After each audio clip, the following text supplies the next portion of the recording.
부활하신 주 찬양해 부활의 주 다시 사심을 찬양해 생명의 주님 찬양해 주 예수 다시 사셨다 부활하신 주 찬양해 생명 되신 주 찬양해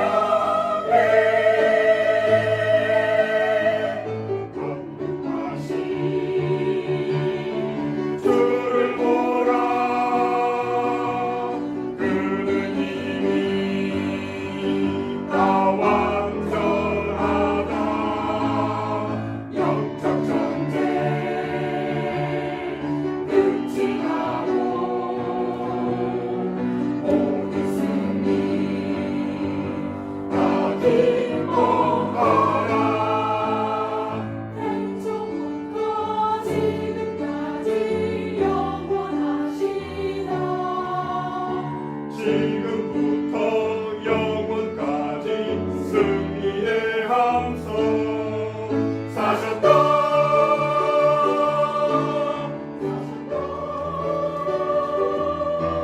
사셨다 부활하신 주 찬양 사셨다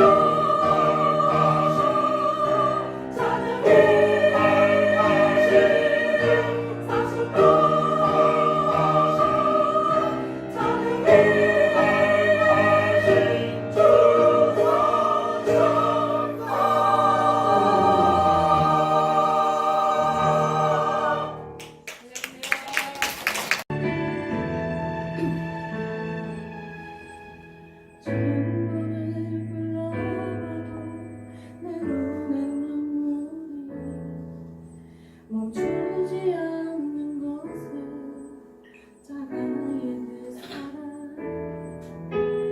나를 살리려 지신 그 십자가 모든 물과 피 나의 더러운 죄 씻으셨네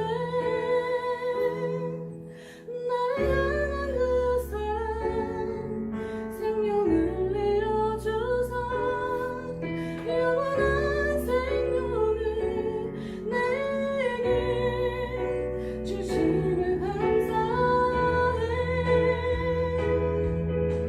천번을 불러도 내 눈에는 눈물이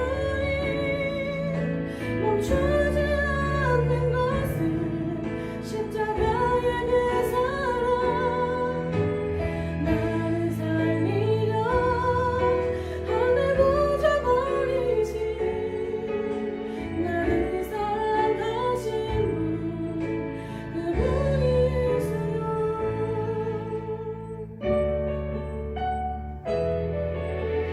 천번을 눌러봐도 내 눈에 눈물이 멈추지 않는 것은 십자가의 그 사랑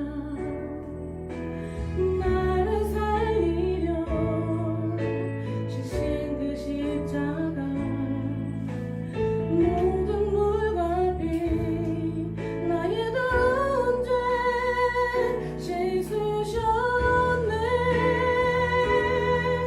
나를 향한 그 사랑 생명을 내어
제가 이제 나이가 돼서 저희 아버지 세대 이렇게 얘기하는 많은 분들은 아마 저보다 훨씬 더 나이가 있는 분들을 생각해야 될지도 모르겠습니다.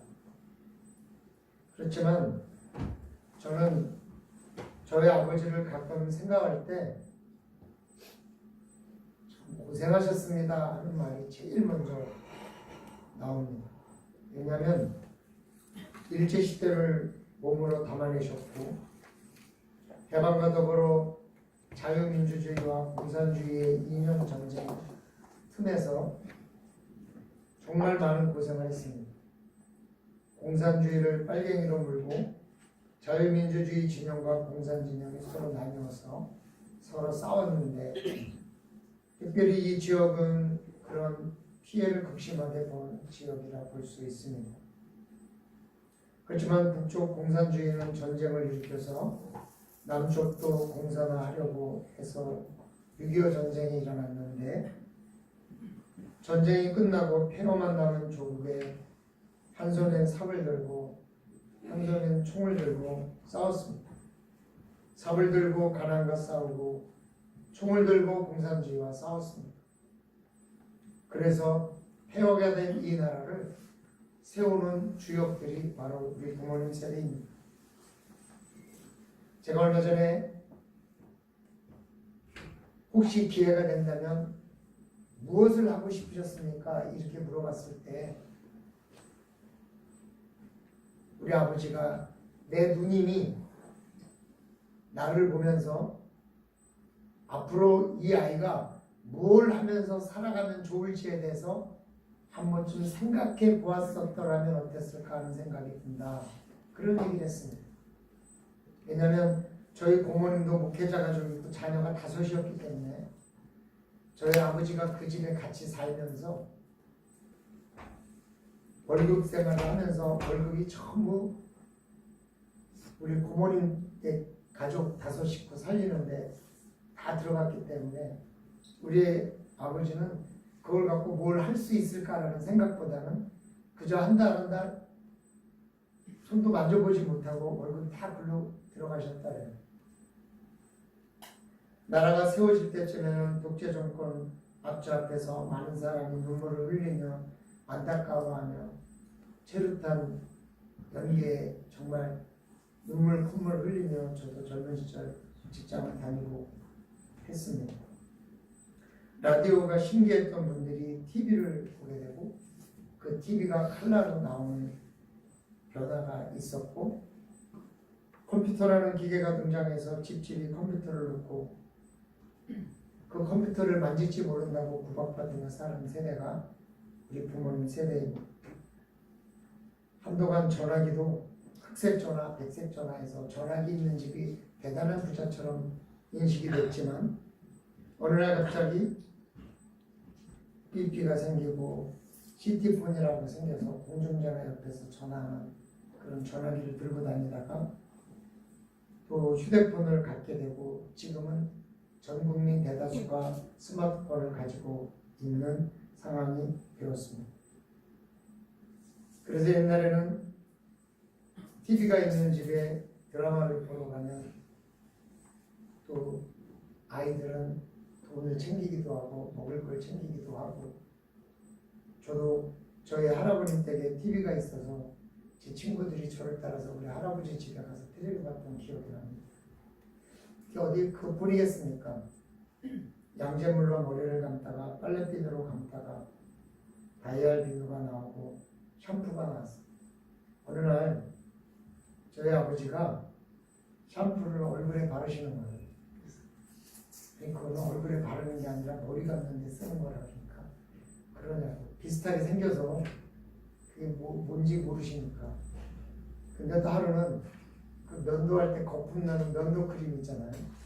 그걸 가지고 또 머리를 감으시더라고요. 아니 그거는 샴푸라고 이게 하나 면도 크림이라고 하니까 그러냐고.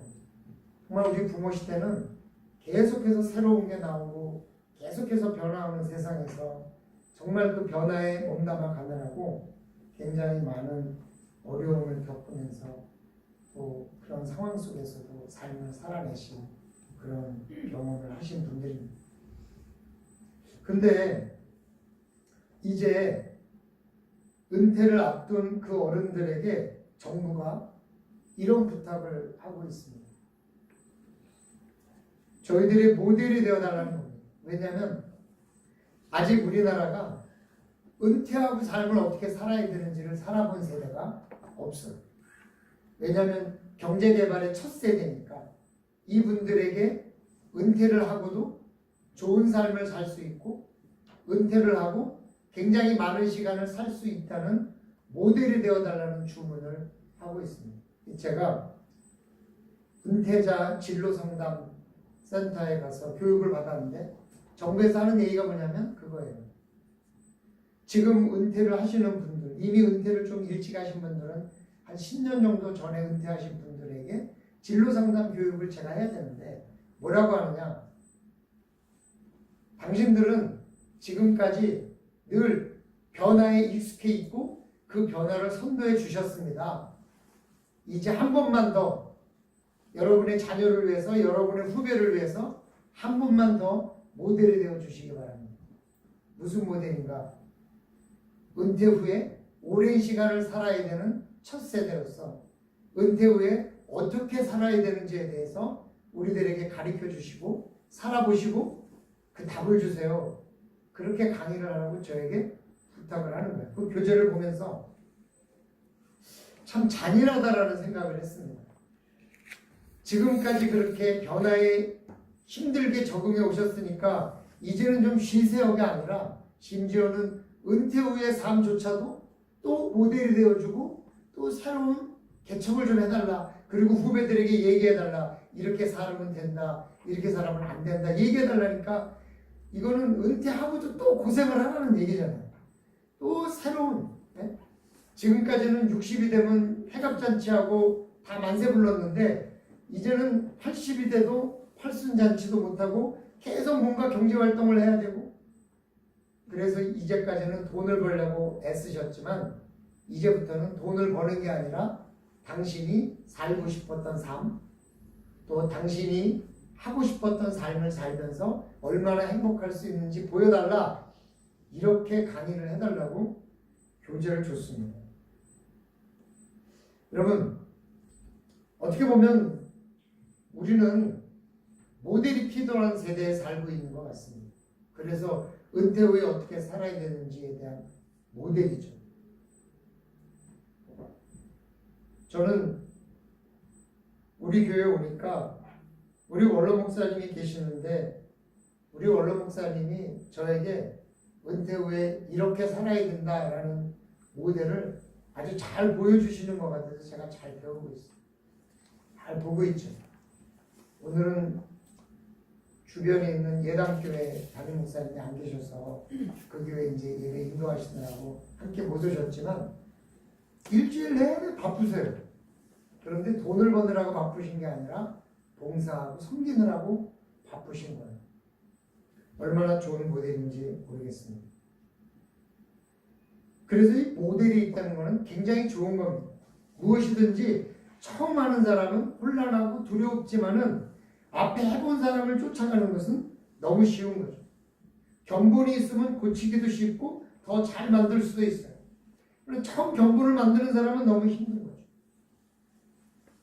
오늘 예수님께서 부활을 하심으로써 우리들의 모델이 되어주신 겁니다. 너희들이 부활하면 나와 같이 부활할 거다라는 걸 보여주신 거예요. 만약에 그런 게 없이 그냥 우리가 부활할 거다 그러면 어떻게 부활할까 고민이 많죠.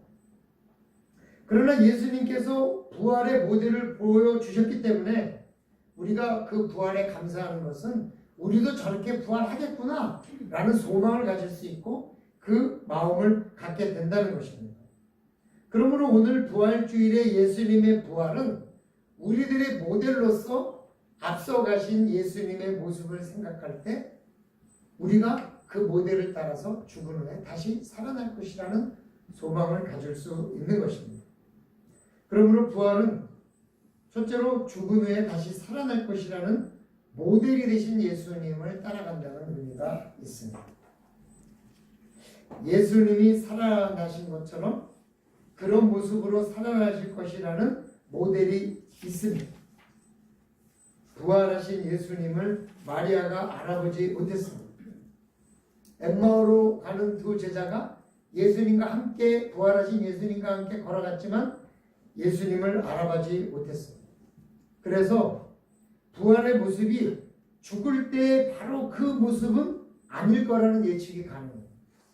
만약에 죽을 때 그 모습으로 바로 부활하셨다면 피도 흘리고 상처도 있고 이런 모습으로 부활하셔서 마리아나 엠마오로 가는 두 제자가 금세 봤을 것 같은데 손에 못자국과 창자국을 만져봐라 이렇게 또 말한 걸 보면 그 상처는 또 가지고 태어나실 것 같은 그런 증거로가 있어요. 그래서 전혀 못 알아보기보다는 자세히 보면 알아보는 모습으로 부활하지 않을까라는 상상을 해봐요. 혹시 성도 여러분도 이렇게 묵상을 하시다가 나는 어떤 모습으로 부활하면 가장 좋을까 생각하고 기도해 보셨어요? 저는 기도를 했습니다. 하나님, 나는 이런 모습으로 부활했으면 좋겠습니다. 그렇게. 그분 기도를 별로 안 하셨나? 오늘 한번 해보세요.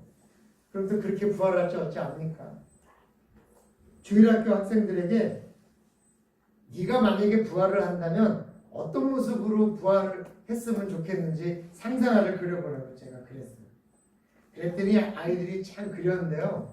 물론 아이들 그림이나 실제와는 좀 다르지만 그 아이들이 그 그림을 설명하는 거 보면 미스 월드도 거기 있고 미스터 월드도 거기 있어요. 그 그림을 보면은 예쁘지 않은 여자애가 없고 멋있지 않은 남자애가 없더라고요. 다들 부활할 때는 멋있고 예쁜 사람으로 부활하고 싶은 거예요. 아마 어쩌면 여기 계신 분들도 지금 기도하라 그러면 다 그렇게 기도할 거예요. 지금 모습으로 부활하기보다는. 근데요, 다 이쁘면요 못생긴 사람이 더 멋있는 거예요. 그거 아세요? 쌍꺼풀이 없는 나라에 우리나라 같은 데는 쌍꺼풀이 있어야 예쁘다고 그러고 다 쌍수를 하지만 요새 근데 여러분 아랍에 가보면요 여자들이 눈이 얼마나 큰지 몰라요. 그래가지고요 눈이 쬐끄맣고 눈두덩이가 볼록 튀어나오고 눈이 이렇게 찢 찢어진 여자가 훨씬 더 미인 취급받아요. 제가 성지순례에 갔는데 우리 청년 중에 그런 청년이 있었는데 거기 있는 사람이 제안을 받았어요. 낙타 2마리. 보통 한 마리에 결혼한대요. 근데 낙타 2마리 준다니까 자기랑 결혼하고 가지 말라고 그러더라고요. 그래서 왜 그럴까 생각해 보니까 거기는 다 눈이 크기 때문에 눈이 작은 사람이 더 이쁘다는 평가를 받는 거예요. 그러니까요 이쁜 것은 특이성이지 뭐 별다른 게 아닙니다. 그래서 좀 보통 사람들과 다르면 이쁘다고 생각할 수 있는 거죠. 근데 천국에서 그렇게 문제가 안 되는 게 시기하는 마음도 없고 질투하는 마음도 없고 비교하는 마음도 없으니까 아마 모두가 다 이쁘다고 생각하고 다르다 생각하지 굳이 뭐 누구는 이쁘다 그래서 뭐 하고 누구는 못생겼다 그래서 뭐 손가락질하고 그러지 않을 것 같아요. 그러니까 천국에는 그냥 어떤 모습으로 부활을 하든지 그냥 이 모습 이대로 부활해도 아무 문제가 없을 것 같다는 생각이 드는 거죠. 전 세계 모든 사람이 다 모였으니까요. 그러니까 사랑하는 성도 여러분, 자기를 사랑하세요. 자기 생김새도 사랑하시고 자기 키도 사랑하시고 자기 몸매도 사랑하세요. 그냥 네, 그대로 부활하셔도 아무 문제 없습니다. 노 프로블럼입니다. 그러니까 그냥 그대로 부활하면 됩니다. 그러니까 예수님이 어떤 모습으로 부활하셨는지 때로는 모를 것도 같고 때로는 알 것 같지만 우리의 모습도 아마 어쩌면 얼핏 보면 모를 수 있는 조금은 나은 모습이고 그러나 자세히 보면 알 수 있는 우리의 특성을 다 가진 모습으로 부활할 것이다. 그런 저는 믿음이 있는 거예요. 우리 성도님들은 어떻게 믿으실지 몰라도 그렇지만 한 번쯤 기도해 보는 거는 좋을 것 같아요. 하나님 내가 부활할 때 그래도 이런 모습으로 부활했으면 좋겠다고. 그래야 내가 이 땅에서 받은 억울함을 조금이라도 올라가서 내가 해소할 수 있을 것 같다고 기도해 보는 거는 뭐 그리 나쁠 것 같지 않다. 이렇게 저는 생각이 들어집니다. 사랑하는 성도 여러분, 그럼에도 자기 모습을 사랑하시고 천국에서는 그대로 부활함에 어떤 모습으로 부활하든지 내가 부활할 수 있다는 것 자체가 너무 감사해서 그런 건 문제가 안 될 것임을 믿으시고 항상 부활할 자기 몸에 관해서도 사랑하시고 기대하시는 은혜가 있으시기를 주님의 축복합니다. 우리 옆에 분에게 한번 이렇게 이야기하세요. 당신이 원하는 모습으로 부활할 줄로 믿습니다. 이렇게 인사하세요. 할렐루야. 부활은 어떤 의미가 있습니까? 둘째로 하나님이 살려주실 거라는 하나님의 선물이라는 의미가 있습니다. 죽은 사람이 아무리 능력이 있고도 스스로 부활할 수는 없거든요. 따라서 부활은 하나님의 선물이라는 것을 알 수 있죠. 하나님이 부활을 시켜주시는 거죠. 우리가 영적으로 부활하는 것은 이미 하나님께서 세워주신 법칙입니다. 우리의 코에 생기를 불어 넣어주셔서 우리를 영혼과 육신으로 만들어주셔서 우리를 인격체, 하나님의 형상으로 창조해 주셨거든요.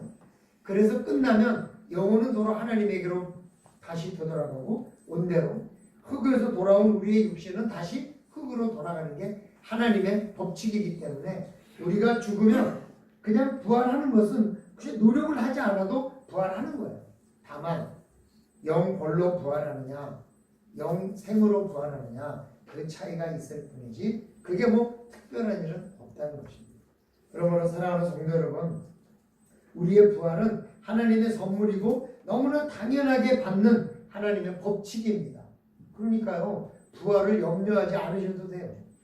그냥 부활은 당연히 내가 받을 일이에요. 다만 예수 그리스도를 믿고 영생으로 부활할 것이냐, 예수 그리스도를 모르고 영불로 부활할 것이냐가 문제인데, 영벌로 부활하는 상상아들을 보면 다 고통에 쩌들어 있는 모습으로 부활하고 영생을 얻는 부활의 모습을 보면 기쁘고 그런 아름다운 모습으로 부활하는 것을 보면 그것이 사람의 마음이고 그것이 하나님의 주신 마음이 아닐까 생각을 합니다. 우리는 언제나 영생으로 부활하신다는 것을 기억하시고 하나님께서 주시는 부활의 모델이 되신 예수님을 감사하고 또 하나님을 우리를 부활하게 하신 하나님께 감사하시면서 오늘 이 부활주일에 이웃과 함께 부활의 감격을 함께 나누시는 주의 백성들이 되시기를 주님의 이름으로 축원합니다. 기도드립니다. 사랑의 아버지 하나님, 참으로 감사를 드립니다. 우리의 모델이 되신 주님, 우리에게는 예수님이 모델이 있기 때문에 이 세상을 살아가면서도 부활할 것이라는 확실한 믿음이 있게 됨을 감사를 드립니다. 항상 부활을 기억하고 부활을 믿으며 부활을 기대하며 살아가는 주의 백성들이 되게 도와주시옵소서. 감사드리며 예수님의 이름으로 기도드리옵나이다. 아멘. 이제 성찬식을 거행하도록 하겠습니다.